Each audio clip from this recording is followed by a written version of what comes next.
Right, so are you homeless at the moment? Yes, ma'am. How long have you been homeless for? 2 years. 2 years? We're paying $750 a month. Okay. Now he went up to $1,200. Ooh. From what I see with my own two guys, either Black lives or all lives do matter. Okay. When it comes to being homeless, that people like these folk, like that got housing and shit, they really do care about some of us. Okay. So because they want to see you struggle, want to see you fall. Hey, this is askrphtish in the beautiful city of Charlotte, North Carolina. Who do I have the pleasure of meeting today? My name is Sean Jacobs. Sean Jacobs. You mind? I'm gonna get a little closer up on you. Nice to meet you, Mr. Sean Jacobs. Oh, you have a nice hand grip. All right. So, are you born and raised in Charlotte? Now, Okay. So, how old are you? 29. Oh, really? Okay. You look like you're 19, 20, but you're still very, very young. All right. So, are you homeless at the moment? Yes, ma'am. How long have you been homeless for? 2 years. 2 years. Okay. I've never seen you at the wall. Where have you been? I sometimes come around here. Usually, I be working. I work at Staff Zone as well. Okay. If I can get out my wallet here. Shit, I don't. Oh, you got your ID, so that's great. This is my card right here. Okay. It says Staff Zone. Okay, Staff Zone. So you have a job. Yes, ma'am. Okay. So what kind of work do you do?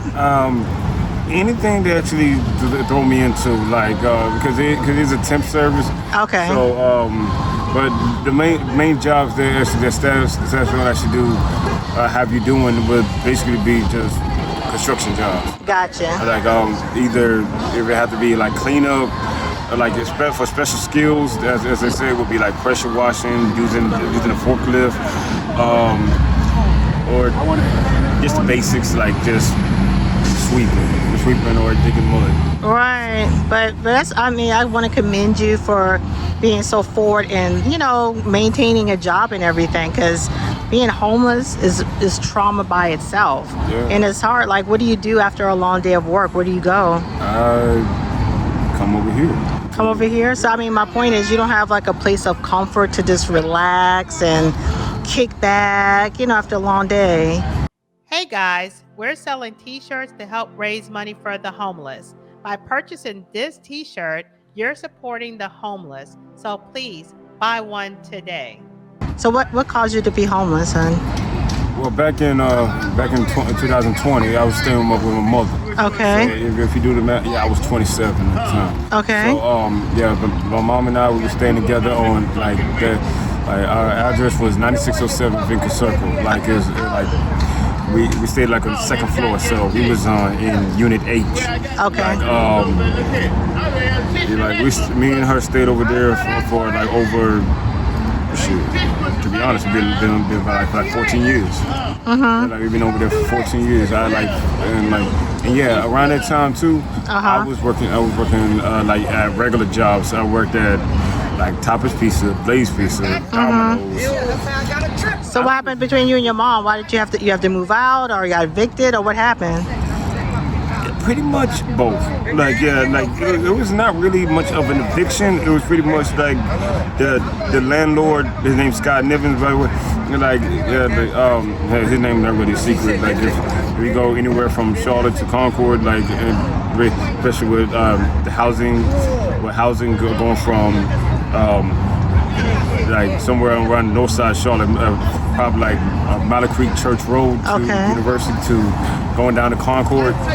Like he does have some areas that he do rent. Okay. So did he end y'all lease, or like what happened? So that's exactly right. He ended the lease, and he actually told my mother in advance. Like it was sometime in June when he told us that he couldn't rent to my mom no more. Okay. Like because during from June to August, we had like really enough. Like that was basically his way of saying that you got enough time and date to actually try to get your stuff ready right. and move out, because he actually went up on the rent too. Right. Like from what we were paying, right. we're paying $750 a month. Okay. Now he went up to $1,200. Ooh, so everything became unaffordable housing, because that's why. Yeah. So what happened to what happened to your mom? Oh, she's right now staying in a domestic violence shelter in Concord, North Carolina. So yeah, so you said your mom ended up being in a domestic violence. So she was fine. She has a place to stay. Yeah, she actually found a way how to get in there, which I'm really surprised because really. And but how she got in, again, I'm proud of her for doing that. Yeah. And I don't know if she really got into domestic violence or she probably. So how did she tell you that, son? We have to move. Like, how was that? What was that moment like? I know, because how long you said you lived there? 14 years. 14 years. So this is like your home.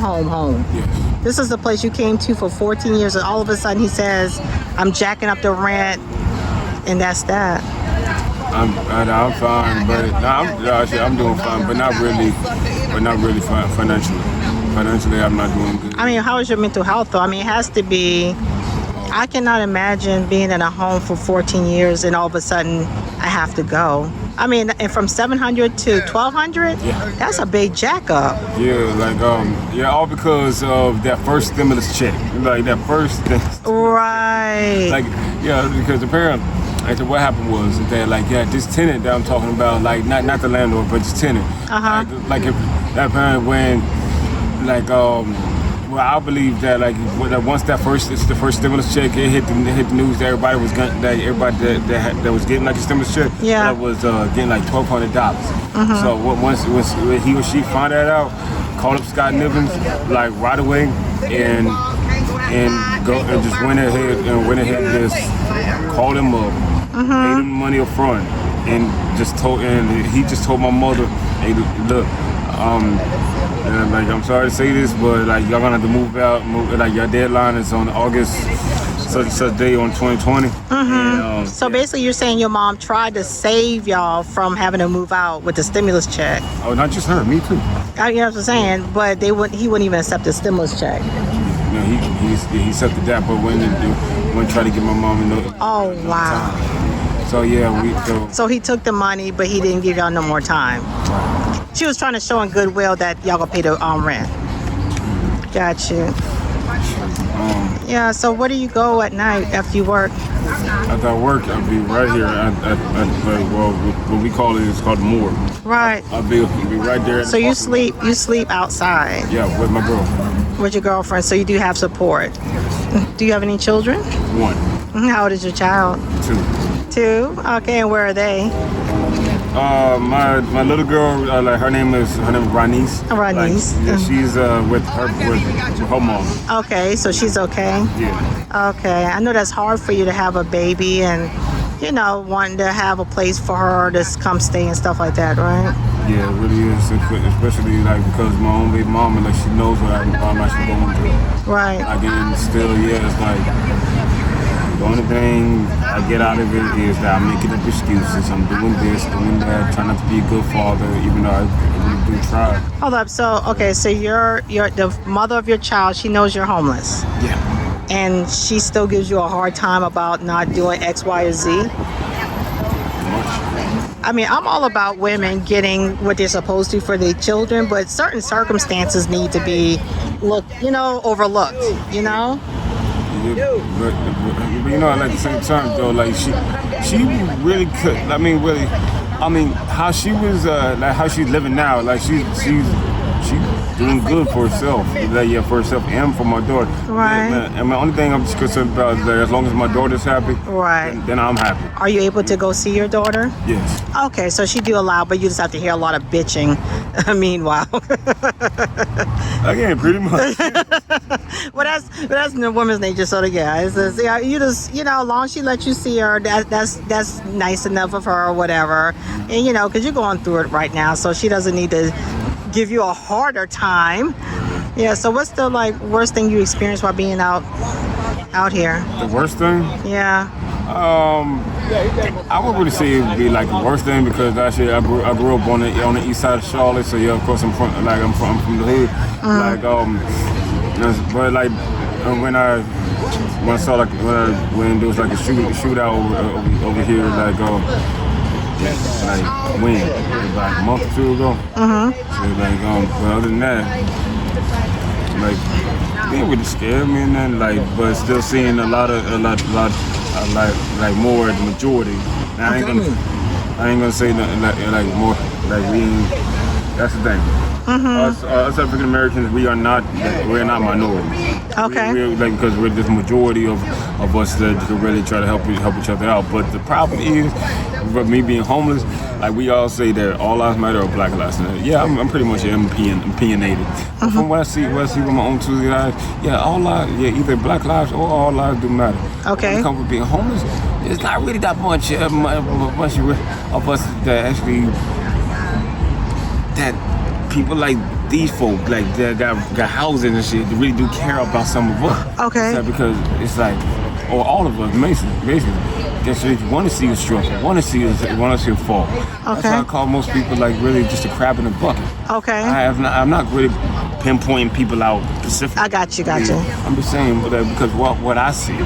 Right. And so you're saying that there's all lives matter, is Black lives matter, but when it comes to but homelessness, that's a whole different sector. You're saying. Yeah. And no one cares about homeless lives matter. Is that what you're saying? I ain't gonna say really no one, because apparently there's always gonna be somebody who actually cares.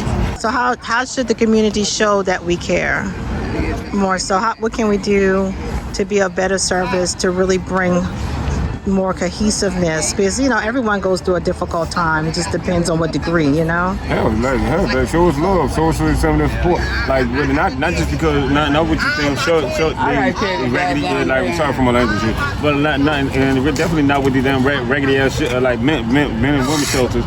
And really, even though they try to help the best of their ability, that sometimes they just they're like still like how people. I get it. Like we could like put us in like homes, like make it where that we actually have like some bread in the pockets and won't ever have to worry about being broke. Because it's really like, because again, like I said, I've been out here for 2 years. Yeah, there's been people out here. There have been people on the streets, and I will vouch for that. There have been people out here that should been out here longer than I have. Yeah. And I just don't. This is like, no matter what type of color you is, I just don't like seeing people struggle. Right. Like, even with me struggling, I don't like seeing people struggling whatsoever. Right. And it's just, it's like, because if I'm not relaxing, I try to find a way to make another extra paper, just so I can get fed. My girl can get fed. Right. And my daughter. Right. Only two women I'm actually concerned about. My girlfriend and my daughter. Right. Mainly my daughter. Right, because your mom is okay, so. Oh, no, she's fine. I know, exactly. That's good. So let me tell you, so to end off this, what are your hopes and dreams? You're only 29, you're young, you have a great head on your shoulders. You're just going through a difficult time with unaffordable housing. Do you have any addiction issues?